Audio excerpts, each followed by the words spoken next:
आज हम लोग तीन लोक के बारे में चर्चा करेंगे कि तीन लोक क्या होता है। प्रायः बोल चाल में जो हम लोग चर्चा करते हैं या बोलते हैं उसमें बोलते हैं तीन लोक होता है। कौन सा तीन लोक होता है? पृथ्वी लोक, एक आकाश लोक और एक पाताल लोक। लेकिन जब इसके तह में जाते हैं तो पता चलता है कि तीन लोक कुछ और ही था।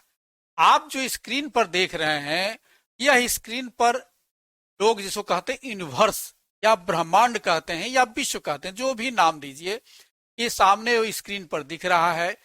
ये ढेर सारे तारे हैं, हमारे जैसे जो ढेर सारे पृथ्वी होंगे, ढेर सारे इसमें जो है गैलेक्सीज हैं। मतलब तो कहिए इसमें ब्लैक होल्स भी हैं और यह अभी फैल रहा है। तो हमारा ब्रह्मांड अभी फैल रहा है। फैलते फैलते एक समय आएगा, अंतिम शिखर तक पहुंचेगा, फिर वहां से सिकुड़ना शुरू हो जाएगा। तो फैलना और सिकुड़ना हमारा ब्रह्मांड का नेचर है। तो यह जो ब्रह्मांड है, फैलता है, सिकुड़ता है, ये पूरे ब्रह्मांड को तीन लोक में भगवान बुद्ध ने बांटा। इसमें तीन लोक होते हैं। वो कौन से तीन लोक होते हैं?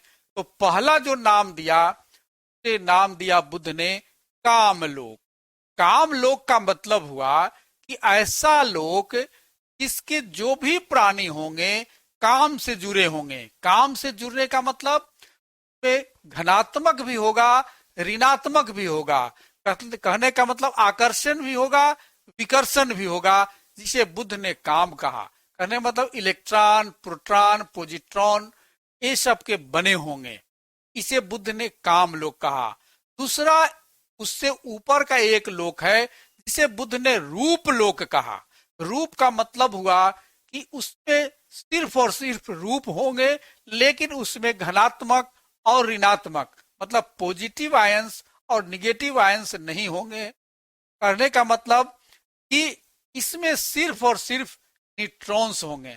आपको स्क्रीन पर दिख रहा होगा कि रूप लोक, दाएं साइड में देखिए रूप लोक लिखा हुआ है और इसमें 11 स्तर बताया गया और इसमें जो भी बने हैं वो सिर्फ और सिर्फ न्यूट्रॉन्स के बने हैं। इसके ऊपर जो लोक बुद्ध ने बताया वह अरूप लोक बताया। अरूप लोक कहने का मतलब इसमें कोई रूप नहीं होता, मतलब यहाँ न्यूट्रॉन्स भी नहीं होते। मतलब रूप नाम का कोई चीज नहीं होता।